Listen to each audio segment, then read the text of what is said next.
Imagine, if you can, a very specific kind of anticipation. It's not quite like Christmas morning, and it's definitely not like waiting for an Amazon package to show up. It's Yeah. weirder. Mm-hmm. You're standing in this brightly lit, almost sterile room. Let's say it's 1986. You've just gone through a process that felt more like filing a tax return than, buying a toaster. Right. There was a clipboard involved. A wooden clipboard. And you had to press down really hard with this little pencil on carbon paper. You handed cash to a person. And now you're just standing there with a bunch of strangers all staring at a wall. Or more specifically, at a hole in the wall. It sounds like the setup for some dystopian sci-fi movie, The Waiting Room. It totally does, doesn't it? But the magic happens. A silver motorized track, this conveyor belt, it just rumbles to life. Yeah. And it comes out of the darkness of that hole. And sliding down these rollers, bumping against the sides, is a box. And then another one.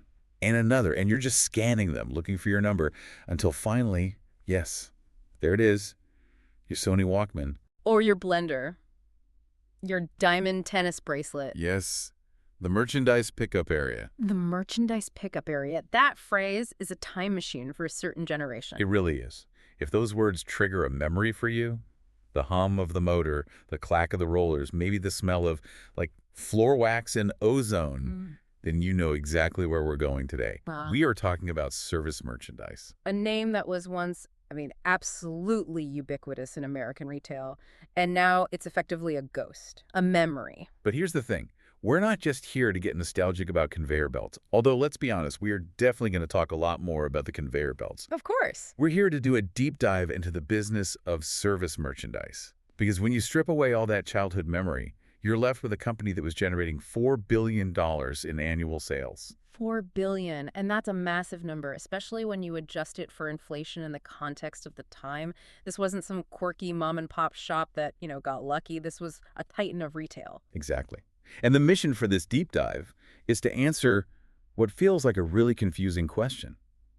How does a company that seemed to have everything figured out, a huge customer base, a sophisticated logistics network, and a model that was weirdly ahead of its time, how does it just completely evaporate? And not just evaporate, but fail in a way that really makes you question the entire evolution of retail. Because if you look at their model, the catalog showroom, it looks suspiciously like a physical version of Amazon, doesn't it? It does. You browse a catalog, you order from a massive warehouse, and you pick it up. You're just using a pencil instead of a mouse. That's the paradox we really need to unravel. They built the infrastructure for the internet age before the internet even existed, and yet when the internet actually showed up, they died. It's a classic business tragedy, really. It's about timing, it's about execution, and it's about the brutal efficiency of what we now call category killers. So let's get into it.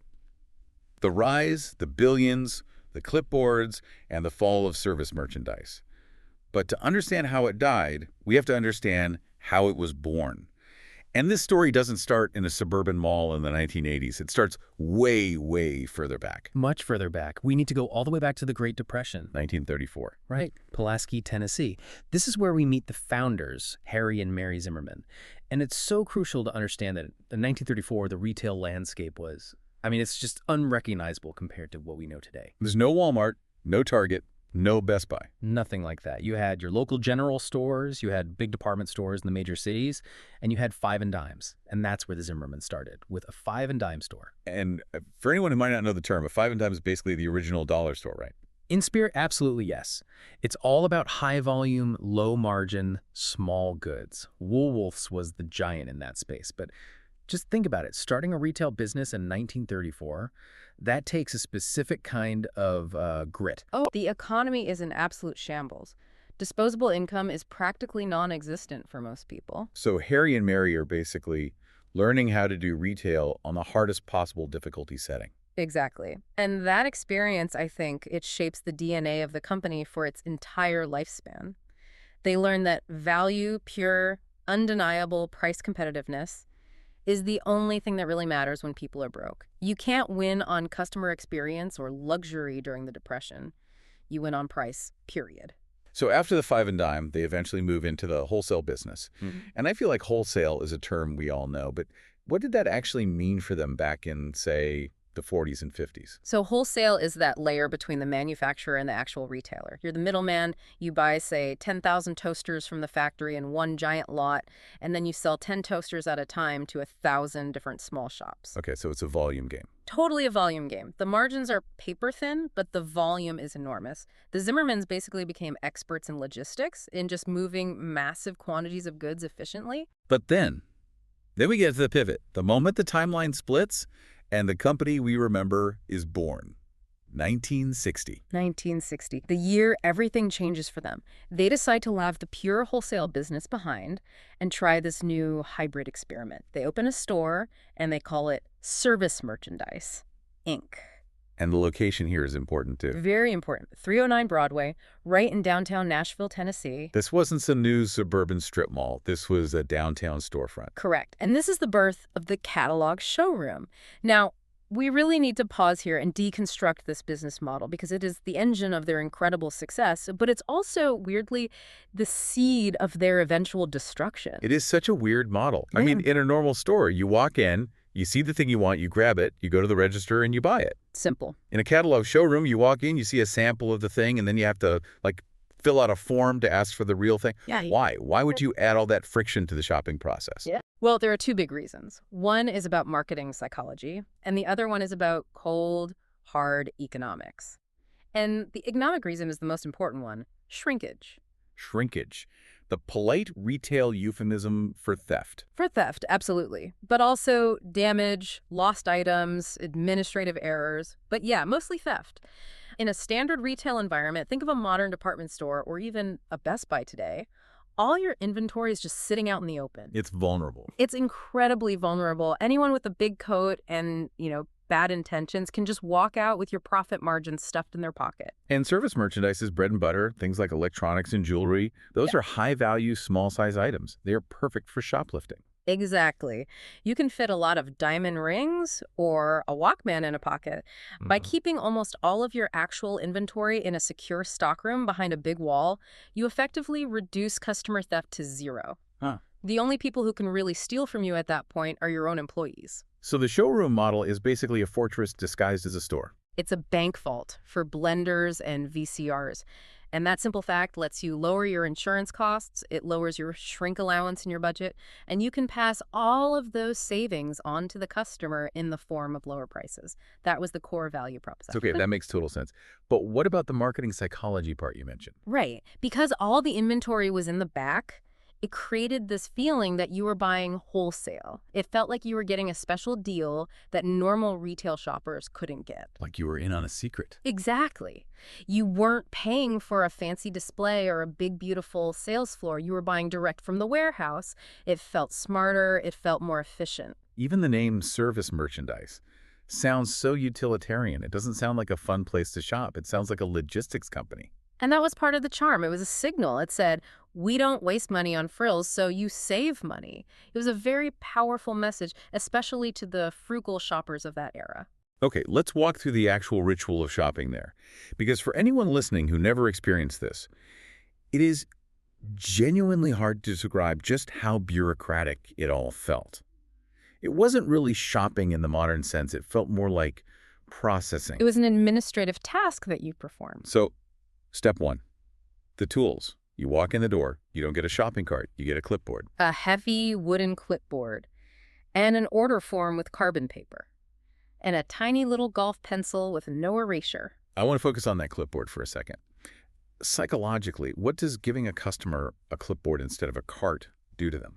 It completely changes your mindset. When you're pushing a shopping cart, you're in a gatherer mode. You just sort of toss things in. It's passive. It encourages impulse buys. When you're holding a clipboard and a pencil, you're in auditor mode. You're making lists. You're checking numbers. It makes every single purchase feel more deliberate, more serious, more official. It kind of kills the impulse buy, doesn't it? To a huge degree, yes. You can't just grab a candy bar at the checkout. You have to find the candy bar in the catalog and write down its specific 5-digit SKU number. That is a lot of friction for a Snickers. Okay, so you've got your clipboard. Step two is the browsing. The store wasn't totally empty. They did have stuff out on display. Right, that was the showroom part of the name. They'd have one of every major item, One Sony Walkman glued to a stand, one toaster chained to a shelf so you couldn't walk away with it. And it was usually in working order, right? That was the claim, yeah. You could press the buttons on the stereo, you could open the microwave door and see inside. But you could never take that one home. That was just the display model. And then everywhere there were the catalogs. These giant, heavy books. On podiums, all over the store. And this was a crucial detail because the physical store might only have room to display, say, 2,000 items, but the warehouse in the back might hold 10,000 different products. You could use the catalog to order things that weren't even in the room with you. This is the part that just blows my mind every time I think about it. Yeah. This is literally a website. It's a paper website. You're browsing a database of products, you're selecting one, and you're initiating a fulfillment request. They just use paper and pencil instead of HTML and a mouse click. It is manual e-commerce. You find the item you want in the book.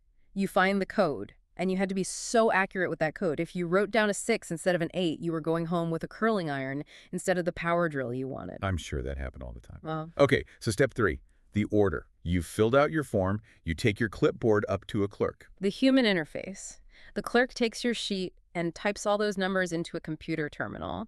And this was actually a pretty sophisticated part of the operation for the time. That terminal was talking to a central server, which was then talking to a printer back in the stock room. And you pay before you get the item. That is such a crucial distinction. In a normal store, possession happens before payment. You're holding the item in your hand while you're in line. Here, you pay your money and all you have is a receipt. You are putting your trust in the system to deliver the goods. Which leads us to the grand finale. Step 4, the handover, the conveyor belt. The climax of the entire visit. You move from the cashier area over to the merchandise pickup area. You find your spot along the metal railing, and you wait. And you know, it's interesting. In modern retail, wait times are seen as a total failure of the system. But at service merchandise, the wait was part of the value proposition. It built anticipation. It was part of the show. I think you're right. It validated that the item was fresh from the warehouse. It was coming right from the back. It hadn't been handled by 100 other customers. It was a pristine box, untouched by the masses, just for you. But they didn't stick with just pencils and clerks forever. We have to talk about Silent Sam. Ah, Silent Sam, their big, bold attempt to automate the human interface clerk. This was in the late 80s, so this is very early tech. Oh, very early. They put these computer kiosks out on the sales floor. The idea was that customers would just type in their own orders. I can only imagine the user interface on those things. Probably green text on a black screen, right? Almost certainly. And think about the demographic at the time. You're asking people who, for the most part, did not grow up with computers to interact with a retail database. It was a bold move. They later rebranded it to Service Express, but the core idea was the same. Remove the labor cost of the clerk who just types in the data. It is the direct ancestor of the self-checkout lane and the McDonald's ordering kiosk. Again, they were just decades early to the party. They were constantly trying to solve the friction problem that their own model created. They knew the clipboard and the line for the clerk were annoyances. Silent Sam was the patch they invented. So the model is working. It's working incredibly well, actually. Let's get into the golden era, the 1970s and 80s. Service merchandise is just exploding across the country. They are riding two massive cultural waves at the same time. One is the general suburban expansion in America, and the other is the mall boom. And their real estate strategy was so smart, it wasn't to be in the mall, but to be near the mall. Exactly. They were often a pad site or a main anchor in an adjacent strip center. They let the big, expensive mall generate all the traffic, and then they would just siphon it off. The strategy was basically, you just bought some new clothes at the Gap. Great. Now come across the street and buy a television and some new silverware. And the numbers just went wild. This is where we see that $4 billion a year in sales figure. To put that in perspective, in the early 1980s, that puts them in the absolute upper echelon of American retailers. They weren't quite Sears, but they were a legitimate heavy hitter. And they started acting like a heavy hitter, too. They moved their headquarters. Yep. From downtown Nashville out to the suburbs to Brentwood, Tennessee, specifically the Cool Springs area. For people who know that area, that's a huge deal. But for everyone else, what does a move like that signify? It signifies a major shift from being a scrappy family business to becoming a corporate empire. They built a massive, sprawling campus.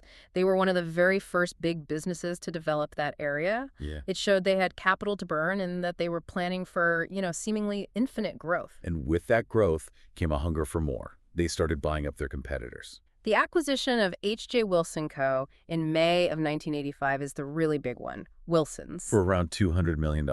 A massive check to write in 1985. Wilson's was their key to the Sun Belt. It gave them an instant massive footprint in the South and the Southwest. And Wilson's was a little bit different from service merchandise, right? They sold clothes. They did. Some of their locations had these huge 15,000 square foot off-priced apparel departments. And this is where you can start to see the first signs of an identity crisis creeping in. How so? While service merchandise was known for hard lines, electronics, jewelry, home goods, things that come in a box, suddenly they're trying to sell sweaters and jeans. Clothes are a total nightmare for a catalog showroom model. Yeah. You need to be able to try them on. You need all the different sizes. You can't just order shirt medium from a warehouse and hope it fits. It complicates the logistics significantly.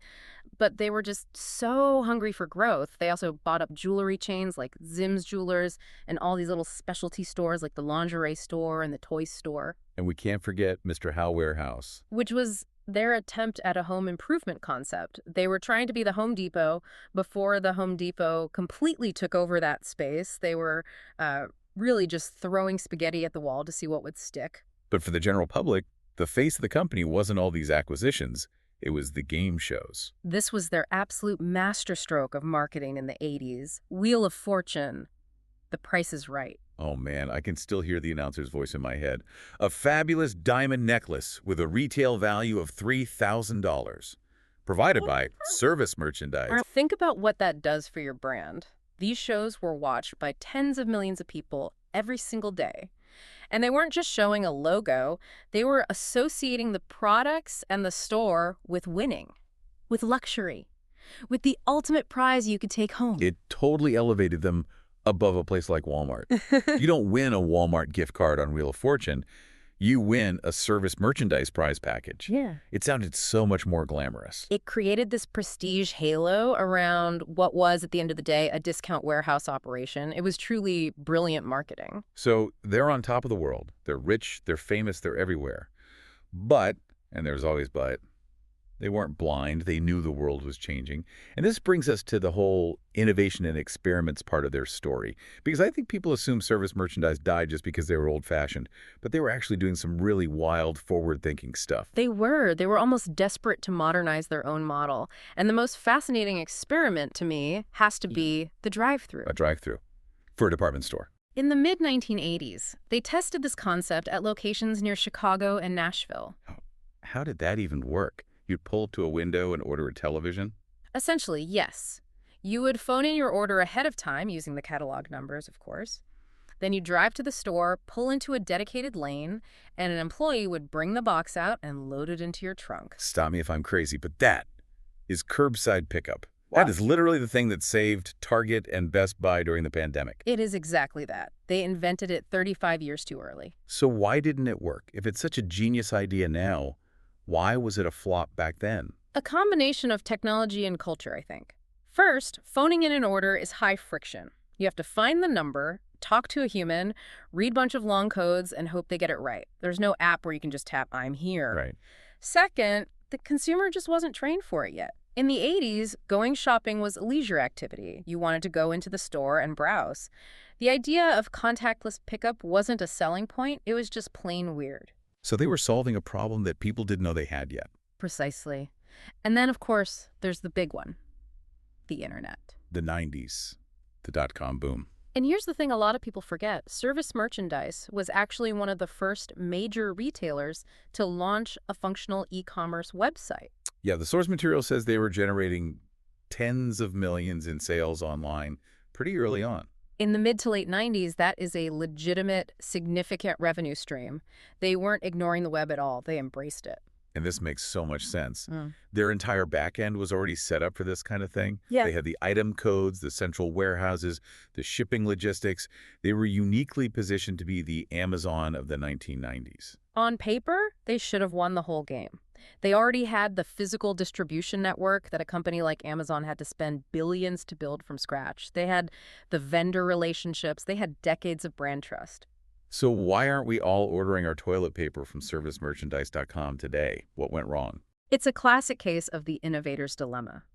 They had a massive legacy business to protect. They couldn't just pivot 100% to online because they had hundreds of these massive, expensive physical stores that needed to pay rent and salaries. Uh, Amazon had no stores. Amazon could run lean and mean. Service Merchandise was trying to fly a rocket ship while dragging a 10-ton anchor behind it. and while they were busy trying to figure out the internet, the real sharks were circling in the water, the category killers. The 1990s was just a bloodbath for general retailers. This is the era where the whole general store concept, the idea of selling a little bit of everything, finally died for good. We need to name names here. Who actually killed Service Merchandise? It wasn't one killer, it was a gang. In the electronics department, it was Best Buy and Circuit City. In home goods, it was Bed Bath & Beyond. In the toy aisle, it was Toys R Us. And looming over all of it like a giant shadow was Walmart. Let's take Best Buy as the prime example. What did Best Buy do that Service Merchandise couldn't or wouldn't? Best Buy introduced what they called the Concept 2 store format. It was revolutionary at the time. Big open shelves, no sales clerks hounding you, no clipboards. You walk in, you see the VCR you want, you grab the sealed box right off the shelf, and you walk out. It was instant gratification. The total instant gratification. And from a business perspective, significantly lower later costs. They didn't need the guy in the stockroom finding the box and loading the belt. They didn't need the clerk at the counter typing in the order. The customer did all that work for free. So all that friction that Service Merchandise had introduced, the clipboard, the form, the weight, it suddenly looked incredibly archaic. It wasn't sophisticated anymore. It was just annoying. Speed became the new currency in retail. In the 70s, people had time. In the 90s, with two-income households becoming the norm, everyone was busy. Waiting 15 minutes for a toaster to come down a conveyor belt suddenly felt like an eternity. And then there's Walmart. Did Walmart just beat them on price, plain and simple? Walmart beat them, and everyone else, on supply chain. Walmart's logistics were so incredibly efficient, their buying power was so massive that they could often sell a toaster for less than natural. Service Merchandise paid the manufacturer to buy it. You just can't compete with that math. So Service Merchandise is bleeding market share from all sides. They're losing the electronics war to Best Buy. They're losing the price war to Walmart. What do? They panic. Or, in corporate speak, they restructure. 1994. They bring in a new guy, Gary M. Witkin, as president and COO. Right, new blood. He comes in, looks at the books, and realizes they cannot win the electronics game anymore. The margins are just gone. So they make a fateful decision. They decide to cut off the limb to save the body. They stopped selling electronics. They drastically reduced them. They cut out toys almost entirely. They got rid of sporting goods. But these were the things that brought people into the store in the first place. That sounds like corporate suicide.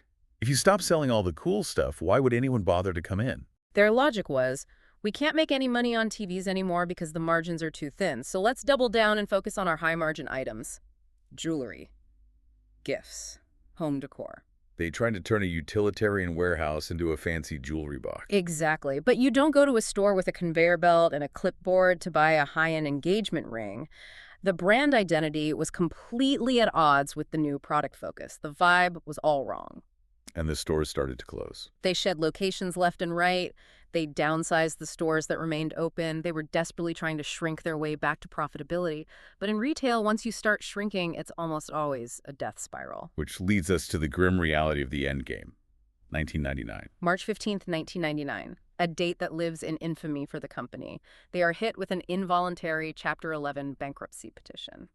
I want to pause on that word, involuntary, because usually a company files for bankruptcy to protect itself from its creditors. This was the other way around. This is a rare and incredibly aggressive move. It means that the people Service Merchandise owed money to. The creditors, the vendors, the suppliers, they all got together and said, we don't trust you to run this company anymore. We are forcing you into court to make sure we get what little is left. Wow. That is the ultimate vote of no confidence. It's a hostile takeover of the company's finances. Service Merchandise quickly filed its own voluntary petition to try and regain some control of the process, but the writing was on the wall. The trust between the company and its suppliers was completely broken. And this was a massive bankruptcy. It was one of the top 10 largest in the nation at the time. We are talking about billions and billions of dollars in debt. And the Zimmerman family. Raymond, the son of the founders. He finally resigned as chairman in November of 2000. The family that had built this retail empire from a single five and dime in Pulaski, Tennessee, was officially out. So now it's just lawyers and accountants trying to salvage the wreckage. They actually make an attempt to emerge from bankruptcy in 2001. They did. They had a plan. They were going to be a much smaller, leaner, jewelry-focused chain. And, they just might have made it. But history had other plans. In the summer of 2001, they're getting all their ducks in a row. They're getting the financing lined up. And then September 11th happens. And the world just stops. The economy completely freezes. Consumer confidence hits rock bottom.